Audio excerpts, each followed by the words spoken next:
Hello there! Today we are going to be making Shwarma bilafa, loosely translated as shawarma in flatbread, I guess. So the recipe calls for a half a pound of lamb and a half a pound of chicken, but this is seitan because we only eat vegetarian during the week. So this is well under a pound, but that's because I didn't feel like making any more, and this is what I had in the house. In a separate bowl we put half a teaspoon of cardamom, half a teaspoon of cinnamon, half a teaspoon of nutmeg, half a teaspoon black pepper, half a teaspoon cayenne, half a teaspoon of salt, 3 cloves of garlic minced. Yes, I know, these probably aren't minced quite small enough. Hopefully you can see this because I can't hold you now. But I'm not professional, so I'll mince them however I darn well please. Half an onion minced. And I gotta put it down again, and hopefully you can actually see what's going on. Sort of. 1 bay leaf. Half a cup of lemon juice. And I know I should use fresh lemons and just squeeze them, but I only bought one at the store today, so. Oh, and want to see a cool trick? I do that when I'm not pregnant, too. The recipe calls for a half a cup of red wine vinegar, but I don't have any, so I went with apple cider vinegar because the internet said that was okay to do. And the internet never lies. It says to stir all this well.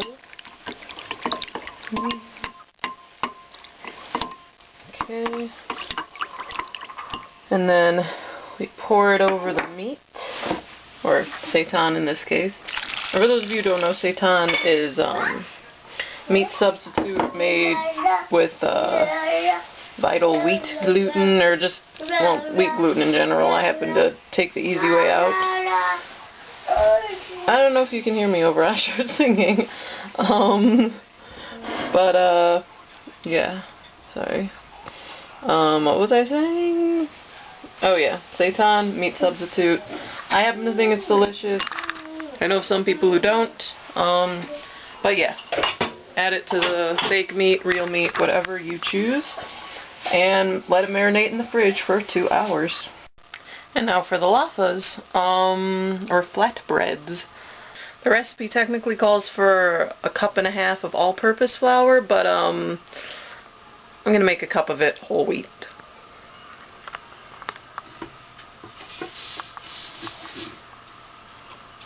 By the way, I didn't even know I had this little attachment for my KitchenAid mixer, until I saw a YouTube video of someone who was cooking.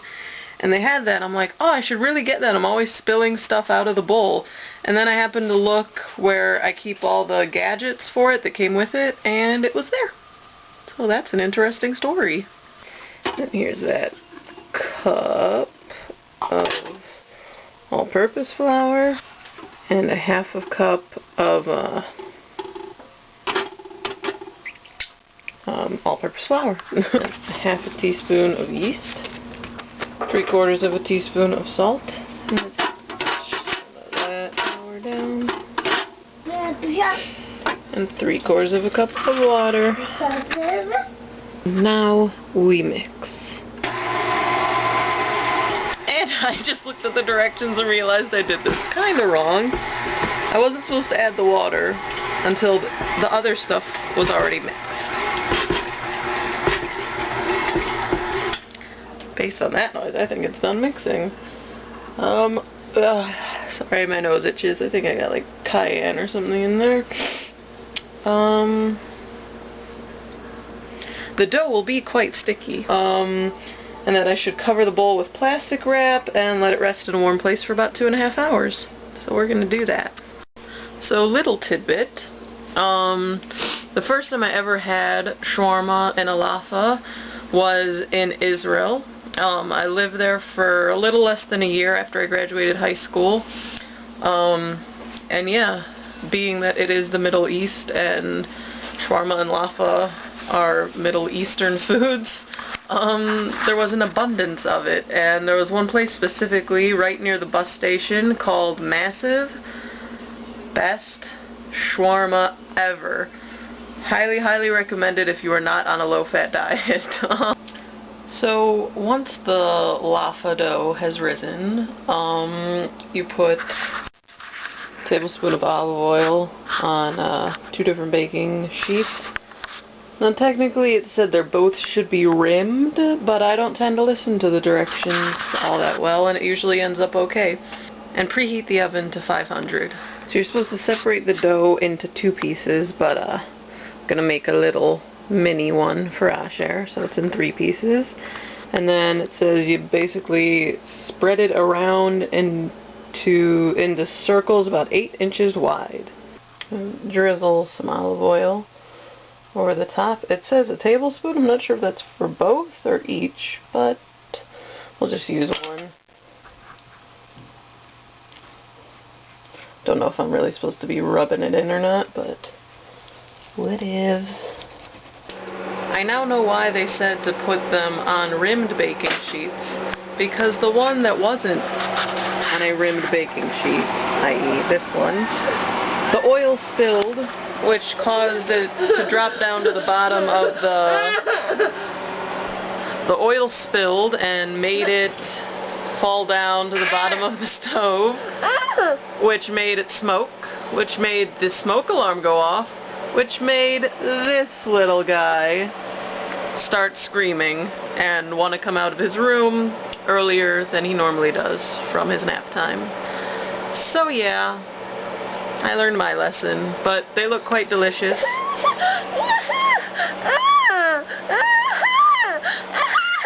What? You want blueberries? Okay, I have to go get him some blueberries. It says to pat the shawarma down. Okay, so patting it dry now.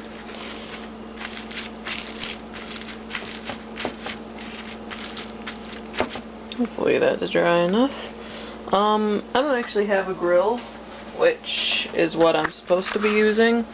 So I'm going to use something that we were given for our wedding 3.5 years ago that we never actually used. A panini press. Figure it's the closest to a grill that we have. Now the recipe says it takes about 10 minutes for it to cook. But like I said, it's seitan. I don't think it's going to take nearly as long as lamb and chicken. And also, it's a panini press. It's cooking it from both sides at the same time. So, yeah, it'll probably be a lot shorter. Oh, and while I'm cooking that up, I made my own hummus. So there is the grilled shawarma. And here is the final product. It's not quite as flimsy as I was hoping, but I think I might have overbaked it.